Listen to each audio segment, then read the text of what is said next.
శోధన, టెంప్టేషన్. మత్తయి సువార్త 4వ అధ్యాయము 1వ వచనం ఇక్కడ ఈ విధంగా ఉంది. అప్పుడు యేసు అపవాది చేత శోధింపబోటకు ఆత్మ వలన అరణ్యమునకు కోరిపోబడాను. ఫస్ట్ శోధన ఏమంటాడు ఇక్కడ?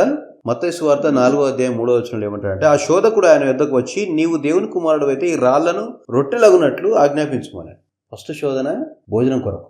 ఏమంటున్నాడు? రాళ్లను రొట్టెలుగా చేసుకోమంటున్నాడు. నువ్వు దేవుని కుమారుడు అయితే దీని ప్రకారం చేసుకొని చూపెట్టమంటున్నాడు. ఆ తర్వాత మళ్ళీ ఇంకొకసారి ఏమంటాడంటే, నీవు దేవుని కుమారుడు అయితే కిందికి దూకుము, ఆయన నిన్ను గురించి తన దూతలకు ఆజ్ఞాపించును, నీ పాదం ఎప్పుడైనా రాతికి తగలకుండా వారు నిన్ను చేతులతో ఎత్తుకొందునంటున్నాడు. అసామాన్యమైన కార్యం, పైనుండి కింది దూకమంటున్నాడు. మూడోది ఏమంటాడంటే, నీవు సాగిలపడి నాకు నమస్కారం చేసిన యెడల వీటన్నిటిని నీకు ఇచ్చేదనంటాడు. వీటన్నిటిని, ఈ లోక వైభోగం అంతటిని చూపెట్టేసి, ఈ రాజ్యాలన్నిటిని చూపెట్టేసి దాన్ని తలకిస్తానంటాడు. చూడండి ఎన్ని రకాల శోధనలు వచ్చాయి యేసు ప్రభుల వారికి. ఎవరైనా జీవము గల దేవుని కుమారుడు, త్రిత్వమైన దేవునిలో ముఖ్యమైన భాగమైన వాడు. హల్లెలూయా. అటువంటి వ్యక్తినికి శోధనలు వచ్చాయి, అవునా? సో ఇది ఏం ప్రూవ్ చేస్తుంది? ఇది నువ్వెంత శక్తివంతుడైనా సరే, నువ్వు ఎంత భక్తిపరుడైనా సరే, ప్రతిరోజు బైబిల్ చదివి ప్రతిరోజు ముమ్మారు దానియేలులాగా నువ్వు ప్రార్థన చేసే వ్యక్తివైనా సరే, నీకు శోధనలు తప్పనిసరిగా వస్తాయి. నువ్వెంత తెలివైన వ్యక్తివైనా సరే శోధనలు తప్పకుండా వస్తాయి. ఈ భూమి మీద నిరాశ, నిస్పృహ, భయము, కలవరము, కంగారు, ఓటమి, లేమి, ఆకలి, బాధ, అవునా, కన్నీళ్ళు, ఎడబాటు, అవమానాలు తప్పనిసరిగా వస్తాయి.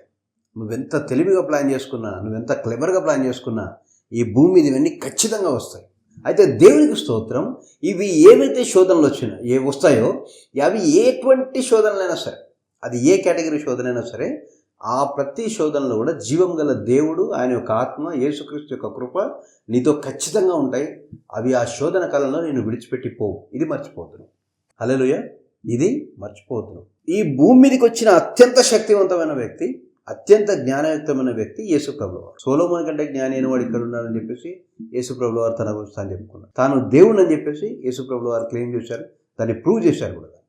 ఆయన దేవుడై ఉన్నాడు. అటువంటి వ్యక్తికే శోధనలు వచ్చాయి. సో శోధన రావడానికి శక్తికి, భక్తికి, బలానికి, తెలివికి ఏ సంబంధాలు లేవు. ఒక నిరుపేద క్రైస్తవుడికి, నిరుపేద మామూలు వ్యక్తికి, అన్యుడికి శోధనలు వస్తాయి. ధనవంతులకి శోధనలు వస్తాయి. ప్రతిరోజు ప్రార్థన చేసేవాడికి వస్తాయి.